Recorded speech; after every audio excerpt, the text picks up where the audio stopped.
Freedom is, people underestimate freedom. It can be taken from you at any split second of the day. My name is Brenda Millardo, and I'm from Middletown, Connecticut, and I was in York Corrections Institution in Connecticut. I've had plenty of second chances and I did nothing with them, but I think that this is the second chance that I'm going to actually take. My name is Natasha McCullough. I am from Brooklyn. I was in Taconic and Bedford prisons. You can do anything you put your mind to, and I really believe that. My name is Melissa Springs. I'm from Brooklyn, New York. I was in Danbury Correctional Facility, federal prison camp. In prison, you're limited.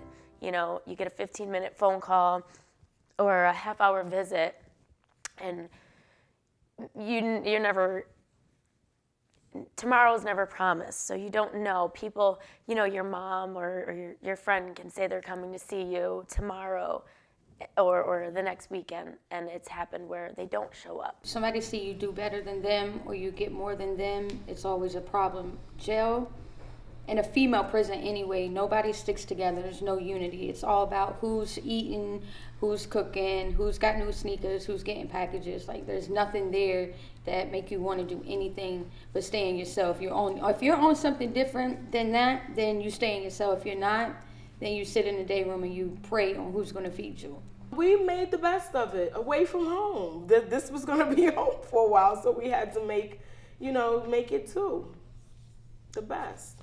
It's very lonely in prison, and a piece of mail goes a long way. That mail being slid underneath your door, one piece of mail once every 3 weeks can make a month of difference. Went in at 16, came out at 19, went back in at 21, came out at 25, went back in at 26, and just came home at 30.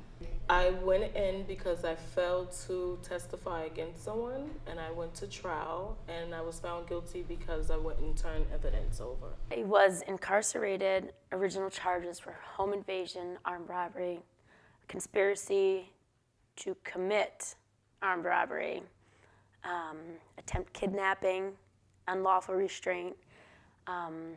My boyfriend at the time and his friends had robbed a drug dealer, and I was there. And we ended up getting caught for the robbery.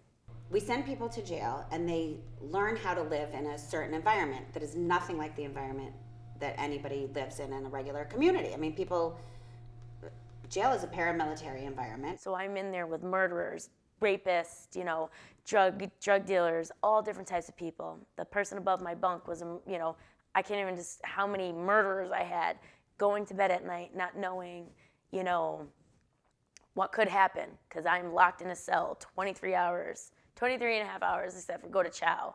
It was different. It was hard, but it was relaxing. Do I regret doing time? No, because had I not did that time, I wouldn't have met a lot of great people. A lot of great people are incarcerated that have just made a bad mistake or a bad choice in life. We certainly wouldn't want to be judged by one moment, and that's what we really do with our criminal justice system, and we make it so difficult for people to move forward after breaking the law or being accused. My first day out was not good at all. It was kind of scary. It was amazing. For almost a week, I didn't have any type of welfare assistance, anything. So it was very hard for me when I first came home. I was glad to be out, but it made me want to resort back to the old me. Not having money to get on a train, not having money to buy what I need, not having my clothes for, you know, welfare not to be on top of the game, and me not to have housing, the proper housing, and then my PO looking at me like I'm doing something wrong. It made me want to immediately hit the streets and get my money. I was released to a halfway house in Brooklyn, and I thought it was a dump. I'm coming from a camp and a cadre and the finer things, and then they sent me to Brooklyn in this little dump halfway house. And I went to the social worker and I said to her, what do I need to do to get out of here, like, tomorrow? It was the happiest day of my life, and I didn't realize that day that I was going to be going home. And it was amazing. Like, you know, my lawyer knew that the bond reduction was going to be set in place, but he didn't tell me.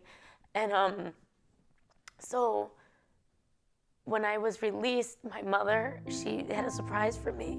I remember walking outside the courthouse. I didn't know what to do with myself because it was like a big culture, society shock. Like I'm free. I don't have shackles on my ankles. I don't have them around my waist or my wrist.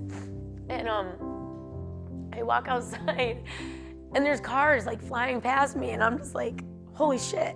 Sorry, but.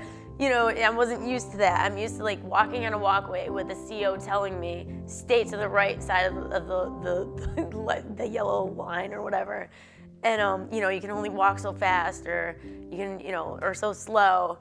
And so we're walking up the street to the car and my daughter was there. It was the best feeling of my life. I think the downside of the incarceration is being away from your family, your loved ones, your children. We're not locking up prisoners, we're locking up human beings, every one of whom has a story that did not start the day that he or she got to prison. What women describe for us is that, especially if they were locked up for an extended period of time, feeling lost and totally disoriented when they come out. Everything had changed. In 7 years, everything had changed. Everything looked different. People looked horrible. It was shocking. I've put myself in situations where things could have happened, and I step back and I'm like, oh my God, Brenda, what were you thinking or why? So now I'm very cautious. Functioning in society is, mind over matter. You're either going to do what you're supposed to do or you're not. I'm very happy the way my life is going right now, and I'm very fortunate. Absolutely, because it could have been a lot worse. My first thought was, okay, I'm out. I'm never going to prison again.